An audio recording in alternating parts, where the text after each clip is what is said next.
Hi everyone, thank you so much for clicking onto this week's newsletter video.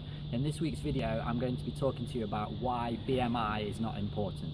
So BMI is your body mass index, and it's a measurement commonly used by doctors, the NHS, to determine how healthy you are with your weight. So you can come into four categories. You can either be underweight, inadequate weight, overweight or obese. But the problem with BMI is it only takes into consideration your height and your weight.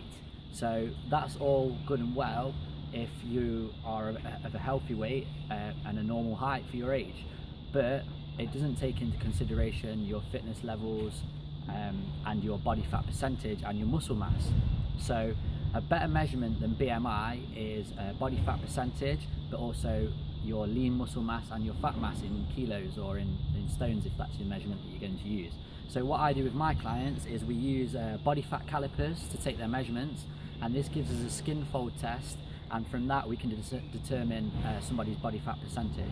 So generally for men, if they're above sort of a 20% body fat, that's not ideal, and for women, if they're above 25%, that's not great either. So we can work on decreasing their body fat and decreasing their fat mass as well by getting this measurement. These calipers that I use are 96% accurate, so they're a very accurate measurement for your body fat percentage. And just to go back to the BMI and give you an example of why it's not an accurate measurement and why it's not a good measurement. Take for example a 19 stone rugby player who's fit and active. They may have a really low body fat percentage, so 12–13%, but because of their height they'll be very tall, and because they'll be very heavy, 19 stone, that will tell them on a BMI index, a body mass index, that they are overweight, or it'll probably even tell them that they're obese.